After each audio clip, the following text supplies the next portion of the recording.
오늘 아침 하나님 말씀 사무엘상 31장 1절부터 13절 말씀입니다. 구약 성경 461페이지 사무엘상 31장 1절부터 13절 말씀, 제가 봉독하고 마지막 절 합독합니다. 블레셋 사람들이 이스라엘을 치매 이스라엘 사람들이 블레셋 사람들 앞에서 도망하여 길보아 산에서 엎드러져 죽으니라. 블레셋 사람들이 사울과 그의 아들들을 추격하여 사울의 아들 요나단과 아비나답과 말기수아를 죽이니라. 사울이 패전함에 활 쏘는 자가 따라잡으니 사울이 그 활 쏘는 자에게 중상을 입은지라. 그가 무기를 든 자에게 이르되 내 칼을 빼어 그것으로 나를 찌르라. 할례 받지 않은 자들이 와서 나를 찌르고 모욕할까 두려워하노라 하나 무기를 든 자가 심히 두려워하여 감히 행하지 아니하는지라. 이에 사울이 자기의 칼을 뽑아서 그 위에 엎드러지매 무기를 든 자가 사울이 죽음을 보고 자기도 자기 칼 위에 엎드러져 그와 함께 죽으니라. 사울과 그의 세 아들과 무기를 든 자와 그의 모든 사람이 다 그날에 함께 죽었더라. 골짜기 저쪽에 있는 이스라엘 사람과 요단 건너 쪽에 있는 자들이 이스라엘 사람들이 도망한 것과 사울과 그의 아들들이 죽었음을 보고 성읍들을 버리고 도망하매 블레셋 사람들이 이르러 거기에서 사니라. 그 이튿날 블레셋 사람들이 죽은 자를 벗기러 왔다가 사울과 그의 세 아들이 길보아 산에서 죽은 것을 보고 사울의 머리를 베고 그의 갑옷을 벗기고 자기들의 신당과 백성에게 알리기 위하여 그것을 블레셋 사람들의 땅 사방에 보내고 그의 갑옷은 아스타롯의 집에 두고 그의 시체는 벳산 성벽에 못 박음에 길르한 야베스 주민들이 블레셋 사람들이 사울에게 행한 일을 듣고 모든 장사들이 일어나 밤새도록 달려가서 사울의 시체와 그의 아들들의 시체를 벳산 성벽에서 내려가지고 야베스에 돌아가서 거기서 불 사르고 함께 읽습니다. 그의 뼈를 가져다가 야베스의 셀나무 아래에 장사하고 7일 동안 금식하였더라. 아멘. 오늘 사무엘상 이제 마지막 장인 31장 더불어서 그동안 이 사무엘상에 있어서 두 주요한 인물이었던 사울과 다윗 중에 이제 사울의 마지막 최후를 맞이하는 장면이 기록되어 있습니다. 사울의 죽음은 곧 다윗의 시대가 새롭게 열렸다는 것을 이야기하고 이제 하나님께서 다윗을 통하여 계획하신 모든 것들을 이루어 가시는 이야기들이 시작됩니다. 유럽 마게도니아에서 인도에 이르기까지 거대한 제국을 건설했던 알렉산더 대왕이 젊은 33세에 인도에서 얻은 열병으로 이집트에서 죽기 전에 그는 이런 말을 남깁니다. 내가 죽거든 묻을 때 손을 밖으로 내놓아 남들이 볼 수 있도록 하시오. 나는 단지 세상 사람들에게 천하를 쥐었던 알렉산더도 떠날 때는 빈손으로 간다는 것을 보여주고자 하는 것뿐이요. 왕권에 대한 집착과 광기로 살아가던 사울의 최후는 오늘 성경에서 우리가 본 대로 너무나 비참합니다. 왕권을 위해서 하나님도 버리고 또 자녀도 버리고 또 충성스러운 신하였던 다윗도 죽이려고 했던 사울은 오늘 성경에 기록된 대로 길보아 산에서 벌어진 블레셋과의 전투에서 적군이 쏜 화살에 맞고 스스로 죽음을 선택합니다.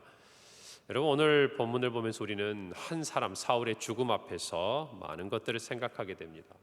우리는 사는 동안 우리가 얼마나 많은 것을 가져야 하는지, 그리고 갖기 위해서 애를 씁니다. 그리고 살아있는 동안에는 사람들도 그가 얼마나 많은 재산을 가지고 있는지, 얼마나 많은 명예를 가지고 있는지, 얼마나 많은 권력을 가지고 있는지, 힘이 있는지, 그것들에 대해서 관심이 많습니다. 여러분, 그런데 한 사람이 이 세상을 떠나가는 그 죽음 앞에서 여러분 어떻습니까? 그렇게 가지고자 했던, 그렇게 소유하고자 했던 모든 것들은 다 이 땅에 놓고 가야 합니다. 누군가가 그것을 받게 되는 것이죠. 그리고 세상 사람들도 그가 생전에 무엇을 가지고 있고 얼마나 많은 것을 누리고 살았느냐라기보다도 그가 죽은 이후에 이 땅에 무엇을 남기고 갔는지 그것들에 대해서 관심이 많습니다. 그런 면에서 우리가 함께 보자면 사울은 한없이 불쌍한 사람이죠. 저와 여러분도 사실 이 땅을 살아가면서 무엇인가를 더 얻고 더 갖고자 애를 씁니다. 그리고 그것이 이 땅에 살아가는 모든 인생들에게 필요한 것입니다. 그러나 우리가 잊지 말아야 할 것은 비록 이 땅에서는 우리가 아무것도 가지고 갈 수 없는 빈손이라 할지라도 그러나 우리에게 주신 하나님의 약속 안에서 우리는 영원을 소유하고 영생을 간직한 사람이라는 것, 결코 빈손으로 이 땅을 떠나는 것이 아니라는 것을 생각해야 합니다. 우리는 무엇을 남겨야 하겠습니까? 믿음을 이 땅에 남기고 가야 합니다. 우리가 믿음의 세대 계승을 이야기하는 것도 사실은 우리의 육신은 다 쓰러지고 우리의 육신은 한 줌의 재가 되고 흙이 되겠지만, 그러나 우리의 믿음은 이 땅에 살아남아서 우리의 자녀들에게, 또 우리 평강교회 다음 후대들에게 전수되고, 또 그와 같은 믿음이 전수됨으로 말미암아 우리 선대의 아름다운 믿음과 신앙이 오늘 저와 여러분에게까지 이어지고 있다는 것을 우리는 알고 있기 때문에 우리 또한 그 사명을 감당해야 하는 것입니다. 여러분, 히브리서 11장 13절은 이렇게 말씀합니다. 이 사람들은 다 믿음을 따라 죽었다라고 기록합니다. 여러분, 많은 죽음이 있지만 믿음을 따라 죽는 것, 그것이 성도의 복입니다. 그것을 저와 여러분이 믿음으로 고백하기를 바랍니다. 히브리서 11장 13절은 이어지는 말씀에서 약속을 받지 못하였을 때 그것을 멀리서 보고 환영하며 또 땅에서는 외국인과 나그네임을 증언했다. 무엇으로 증언합니까? 그들의 삶으로 증언하는 것이에요. 그들이 본향이 있다라는 것을 그들은 믿음을 통해서 이 땅에 증명하는 것입니다. 여러분, 그러나 우리가 죽음만을 생각합니까? 앞장의 히브리서 10장 38절에서 39절은 이렇게 말씀합니다. 나의 의인은 믿음으로 말미암아 살리라. 또한 뒤로 물러가면 내 마음이 그를 기뻐하지 아니하리라 하셨느니라. 우리는 뒤로 물러가 멸망할 자가 아니요 오직 영혼을 구원함에 이르는 믿음을 가진 자니라 그랬습니다. 우리는 이 땅에 사는 동안도 믿음으로 살고 이 땅을 떠날 때도 믿음을 따라 죽어야 합니다. 여러분, 이것이 성도의 삶입니다. 바울은 그래서 우리에게 성도의 삶 그리고 믿음의 삶에 대해서 이렇게 고백합니다. 로마서 14장 8절에 우리가 살아도 주를 위하여 살고 죽어도 주를 위하여 죽나니 그러므로 사나 죽으나 우리가 주의 것이로다 그렇습니다. 오늘 우리가 이 새벽에 하나님의 말씀 앞에서 우리는 어떻게 살고 있는지 자신을 좀 돌아보기를 바랍니다. 우리는 믿음으로 살고 있습니까? 그리고 여러분은 마지막 하나님께서 허락하신 그 시간을 우리가 맞이할 때에 믿음을 따라 죽었다고 사람들이 이처럼 기억하고 또 하나님께서 기억하시는 삶을 살기를 바랍니다. 사울과 그의 아들들은 한날의 죽음을 맞이합니다. 다윗이 사울을 죽일 수 있었던 두 번의 기회가 성경에 우리 있었죠. 그럴 때 그는 하나님께서 기름 부어 세운 자를 죽이지 않겠다라고 이야기합니다. 그리고 두 번째, 정말 그와 함께했던 장수 아비새가 진 한가운데 누워서 잠들어 있는 사울을 향해 창을 들어 죽이기를 허락했을 때 그것을 금하면서 그는 이렇게 말합니다. 사무엘상 26장 10절이죠. 다윗이 또 이르되 여호와께서 살아계심을 두고 맹세하노니 여호와께서 그를 치시리니 혹은 죽을 날이 이르거나 또는 전장에 나가서 망하리라. 여러분, 그때 사울을 살려주면서 다윗이 했던 말입니다. 하나님께서 그를 치실 것이다. 그가 죽는 날이 이르거나 아니면 전장에 나가서 그가 망하리라. 죽게 될 것이다. 이 모든 것이 누가 행하실 것이다? 하나님 행하실 것이다 그랬습니다. 여러분, 무서운 것은 의인의 말, 믿음을 따라 살았던 사람들의 이 말처럼 하나님은 그렇게 행하신 것을 우리는 성경에서 살펴볼 수 있는 것입니다. 여러분, 그래서 성도는 우리의 인생의 고난의 자리에서 또 우리가 억울하고 뭔가 분노가 일어나고 정말 나만 겪고 있는 것 같은 그런 고난 속에서도 조급해하지 말아야 합니다. 하나님의 때를 기다려야 합니다. 그것이 믿음입니다. 내 힘으로 갚으려고 하고 내 능력으로 무엇인가 이 문제를 해결하려고 하는 것은 하나님을 기다리지 못하며 하나님의 능력을 신뢰하지 못함이에요. 여러분이 할 수 있는 그 어떤 정말 그 마음의 보복 또는 정말 내 마음에 맺힌 것들을 풀고자 하는 그 모든 것들보다 여러분, 하나님 앞에 가서 울고 하나님 앞에서 여러분의 마음을 토해 놓았을 때 하나님은 우리보다 더한 분노와 우리보다 더한 심판으로 우리 모두가 하나님을 찬양하도록 이끌어 가신다는 것을 고백해야 됩니다. 더 나아가서 우리는 그 분노를 예수 그리스도의 십자가의 사랑으로 변화시켜야 합니다. 악으로 갚지 않고 그들의 머리에 숯불을 얹어놓는 우리의 사랑과 선행으로 그들을 살리는 일에 저와 여러분이 앞장서야 한다는 것입니다. 사랑하는 성도 여러분, 정말 예수님께서 이 땅에 오셔서 제자들에게 가르치셨어요. 너희가 모세 율법에 따라 눈에는 눈, 이에는 이라고 배우고 그렇게 행하였으나 이제부터는 너희들이 원수를 원수까지도 사랑해야 할 것이다 라고 이야기하는 거예요. 한쪽 뺨을 맞으면 다른 쪽 뺨을 내밀어야 하고, 너희들에게 속옷을 벗어달라 하면 곧옷 벗어주는 사랑의 새로운 계명을 저와 여러분에게 주신 것입니다. 사랑하는 성도 여러분, 왜 이것이 가능합니까? 예수 그리스도로 말미암아 가능한 것이에요. 사랑하는 성도 여러분, 우리를 위해서 예수 그리스도께서 십자가에 죽으셨습니다. 그분이 우리를 살리셨어요. 그 은혜를 아는 자는 그 은혜를 또 다른 사람에게 전하고자 하는 것입니다. 왜 그렇습니까? 그 은혜를 우리에게 주신 주님의 뜻이 그러하기 때문이에요. 사랑하는 성도 여러분, 내가 죄인이면, 내가 정말 큰 은혜를 받으면 나에게 행한 많은 것들도 하나님의 은혜 가운데 용서하고 용납할 힘이 생기는 것입니다. 우리 힘으로 하는 것이 아니에요. 우리가 용서하는 것이 아니에요. 여러분, 조금 전에 그 다윗도 사실은 다윗이 믿음을 가지고 행하고 하나님의 말씀을 두려워했지만 그가 그렇게 하도록 이끌어 가신 분은 하나님이시라는 것을 저와 여러분이 알아야 합니다. 인간적인 다윗의 인격과 믿음으로 한 것이 아니에요. 물론 표면적으로는 그것이 가능했지만 하나님이 다윗을 보호해 주신 거예요. 하나님이 정말 아비가일을 만나기 전에 나발을 죽이기 위해 분노함으로 치달아가던 정말 그 다윗과 그의 일행들의 발걸음을 멈춰 세우신 것이에요.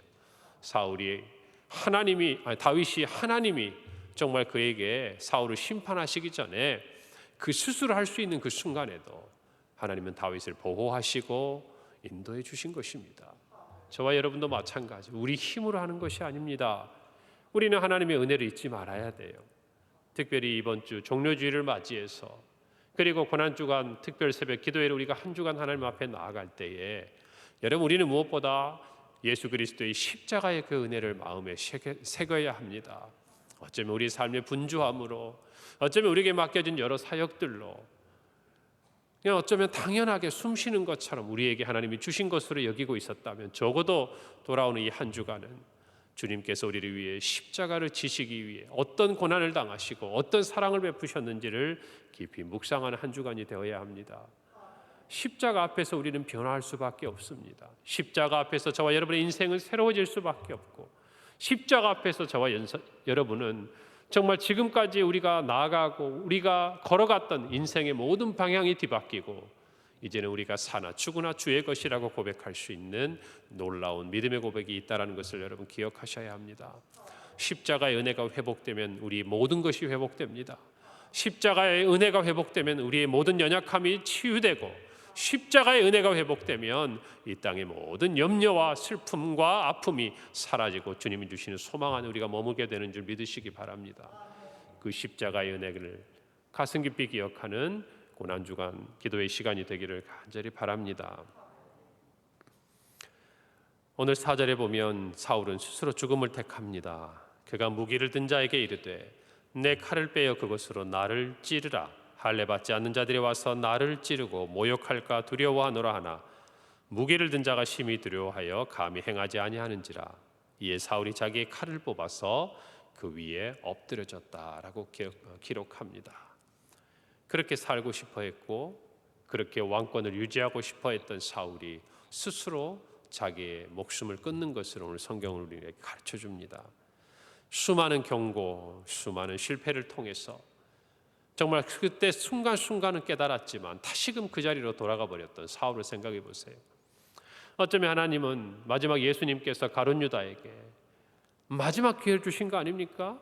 함께 그 떡 그릇에 손을 놓고 그가 나를 판자라고 이야기를 하셨음에도 그의 양심은 죄로 인해 화인 맞고 예수 그리스도를 팔기 위해 그곳을 떠나는 것을 성경은 저와 여러분에게 기록합니다. 여러분, 우리의 인생에도 마찬가지예요. 하나님 우리에게 오래 참으시는 분입니다. 노하기를 더디하시는 분입니다. 그러나 하나님의 심판은 반드시 있습니다. 여러분, 우리는 하나님을 사랑합니다. 그러나 한편으로 우리는 하나님을 경외합니다. 왜 그렇습니까? 그분은 사랑의 하나님이시지만 또 한편으로 반드시 우리의 죄를 심판하실 뿐만 아니라 또는 그 죄를 자복할 때 용서하시는 분이라는 것을 저와 여러분이 알기 때문이에요. 오늘 우리의 삶에서 돌이켜야 될 것들이 있다면 사울의 이 마지막 순간이 오기 전에 우리 모두가 정말 우리 자신을 돌아보고 회개하기를 바랍니다. 그토록 다윗을 죽이고자 했던 그의 칼이 결국 그를 향하는 것을 우리는 보지 않습니까? 여러분, 이것이 인생의 아이러니예요. 우리를 지켜줄 것 같고 우리에게 힘이 될 것 같고 우리의 꿈을 이루어질 것 같던 그 도구 때문에 나의 모든 것을 잃어버리는 사울과 같은 이런 어리석은 인생을 살아서는 안 되는 것입니다. 자기의 칼을 의지한 사람, 하나님이 아니라 사람을 의지한 자의 최후가 이와 같다라는 것이, 저와 여러분은 끝까지 주님만 붙들고 의지하는 저와 여러분의 삶이 되기를 바랍니다. 결국 사울의 갑옷은 블레셋 사람들의 온 땅으로 보내졌고 또 블레셋의 모든 신당과 사람들에게 그의 소식이 전해집니다. 그의 머리는 잘렸고 머리 없는 시신은 벳산 성벽에 그의 아들들과 함께 못 박혔습니다. 오늘 9절에서 10절에 보면 사울의 머리를 베고 그의 갑옷을 벗기고 자기들의 신당과 백성에게 알리기 위하여 그것을 블레셋 사람들의 땅 사방에 보내고 그의 갑옷은 아스다롯의 집에 두고 그의 시체는 벳산 성벽에 못 박았다라고 기록합니다. 블레셋은 비단 사울이라는 한 사람만의 욕보인 것이 아니죠. 왕이었던 그의 머리를 베고 그리고 그의 갑옷을 다 나누어서 그의 각 지역에 보내어 그들의 승리를 기념했습니다. 그리고 그의 시신을 벳산 성벽의 아들들과 함께 못 박았죠. 그런데 우리가 또 하나 기억해야 될 것은 자기들의 모든 신당에 정말 이 사울의 목과 또 사울의 이 모든 것들을 함께 보이고 더 나아가서 정말 보면 사울의 갑옷을 그 자신들의 신이었던 아스타롯 신전에 보내었다는 얘기입니다. 이게 무슨 말입니까? 예전에 여호와의 법궤를 블레셋 사람들이 정말 승리를 통해서 얻었을 때 그들 어떻게 했습니까? 다곤 신당 앞에 신전 앞에 두지 않았습니까? 이건 무슨 의미였습니까? 우리의 신이 이스라엘의 신을 이겼다라는 그들의 승리의 노래였다는 것이. 오늘 이 사울의 죽음 앞에서 그의 갑옷을 정말 그들의 신 아스타롯의 신전에 두었다라는 것은 이스라엘의 신이 그의 왕을 버렸고 우리의 신이 이스라엘의 신을 이겼다라는 것을 그들 스스로가 자축하고 있는 것이죠. 여러분, 이것을 볼 때 무엇을 우리가 생각할 수 있습니까? 그저 단순히 자기의 죽음뿐만 아니라 자기 민족을 위기로 몰아갔을 뿐만 아니라 사울은 그의 죄악과 불순종으로 말미암아 하나님의 영광을 가리웠다라는 것이에요. 오늘 저와 여러분 하나님의 자녀입니다. 그분의 상속자입니다. 그리스도의 제자인 줄 믿습니다. 그런 우리의 모든 삶의 행동과 말은 하나님을 떠올리게 합니다. 누구에게요? 세상 사람들에게요. 그래서 저와 여러분이 정말 세상 가운데서 작은 말 하나, 작은 행동 하나, 우리는 하나님을 생각하면서 하나님의 자녀답게 행동해야 합니다. 남들이 다 하는 것도 저와 여러분은 하나님을 위해서, 하나님의 영광과 하나님의 이름을 위해서 우리가 지켜야 될 것들을 지키고 행해야 될 것들을 행해야 하는 것입니다. 하나님 앞에서 살아가자는 것이죠. 마태복음 5장 16절의 말처럼 정말 우리의 착한 행실을 보고 우리의 빛을 사람들 앞에 비추어서 사람들이 우리의 그 모습을 보고 하나님께 영광을 돌리게 하는 것, 여러분 100번 양보해서 거기까지 이르지 못한다 하더라도 적어도 우리의 삶이 하나님의 영광을 가리우는 삶이 되어서는 안 될 것 아니겠습니까? 오늘 저와 여러분이 삶을 살아가면서 어찌하든지 우리의 삶을 통해 하나님의 영광을 높여드리는 삶이 되기를 간절히 바랍니다. 사람을 만날 때, 행동 하나를 할 때, 이 한 주간 또 오늘을 지나가면서 우리의 삶이 하나님을 의식하고 살아가기를 바랍니다. 오늘의 사울의 마지막의 모습은 그러나 길르앗 야베스 사람들이 와서 사울과 그의 아들들의 시신을 거두어 장사를 지내주는 것으로 마무리됩니다. 여러분, 왜 길르앗 야베스 사람들이었을까요? 그들은 우리 앞선 11장에서 암몬의 왕 나하스가 그들에게 와서 모욕하고 그들을 위협했을 때 사울이 정말 이들을 도와주었던 그 민족이고 그 주민들이고 정말 그 은혜를 기억하고 있던 사람들이에요. 여러분 보세요. 블레셋과의 전투에서 다 죽어버리고 다 도망가고 아무도 돌아보지 않는 그때에 이 길르앗 야베스 주민들은 사울의 시신을 내리고 아들들과 함께 장사 지내줍니다. 여러분 사람도 은혜를 입으면 이런 일들을 행합니다. 그러지 못한 이야기들 때문에 참 가슴 아픈 일들이 우리 주변에 많이 일어나는 것을 봅니다. 우리는 무엇인가 은혜를 갚을 것을 생각하며 선을 베푸는 것은 아니지만 마땅히 우리는 누군가에게 은혜를 입었으면 그것을 갚아야 된다는 생각을 하게 됩니다. 여러분 시편 116편 12절에 보면 시편 기자는 이렇게 말합니다. 내게 주신 모든 은혜를 내가 여호와께 무엇으로 보답할까? 하나님 우리에게 이것을 기대하고 은혜를 베푸시는 것은 아니지만 은혜를 받은 저와 여러분은 이 마음이 필요합니다. 할렐루야. 오늘 하루도 우리가 주님의 은혜를 생각하며 어떻게 하면 우리가 여호와께 무엇으로 이 은혜를 보답할까? 이 마음을 갖기를 바랍니다. 여러분 그것 중에 하나가 이번 특별 새벽기도의 고난주간에 여러분들의 마음과 몸과 모든 것을 십자가 앞으로 나아가도록 하는 것입니다. 여러분 모두가 그 은혜를 잊지 말고 하나님 앞에서 정말 하나님의 그 은혜에 보답하며 세상 가운데 빛을 발하여 하나님 이름을 높여드리고 세상 사람들이 주를 찬양하도록 하는 아름다운 하나님의 자녀요 그리스도의 제자들이 되기를 간절히 바랍니다. 우리가 하는 것이 아닙니다. 주님께서 성령께서 우리를 행하도록 도우실 것입니다. 오늘 하루가 그런 하루가 되기를 바랍니다. 기도합니다. 하나님 아버지 은혜를 감사합니다. 오늘 사울의 마지막 모습을 보면서 우리의 인생이 이 땅에서 빈손으로 갈 수밖에 없는 너무나 연약한 인생이지만 아버지 하나님 그러나 우리는 예수 그리스도로 말미암아 영원을 간직하고 하나님 새로운 영생을 맞이하게 되는 것을 다시 한번 기억하며 그 은혜에 감사합니다. 아버지 이 땅에 살며 우리는 많은 것을 갖고자 하지만 언젠가 우리에게 다가올 그 시간 우리가 이 땅에 믿음을 남기는 자들이 되기를 원합니다. 믿음으로 살고 믿음을 따라 죽도록 하나님 그 은혜를 잊지 않고 그 은혜를 간직하며 하나님께 우리의 삶을 통해 영광을 돌리도록 하나님 우리 모든 성도들의 그와 같은 삶이 되게 하여 주시옵소서. 오늘 하루도 우리 성도들의 모든 건강과 가정과 생업을 보호하시고 오늘 이전에 나와 예배하는 모든 성도들의 기도에 응답하사 주의 은혜를 베풀어 주시옵소서. 예수님의 이름으로 기도합니다. 아멘.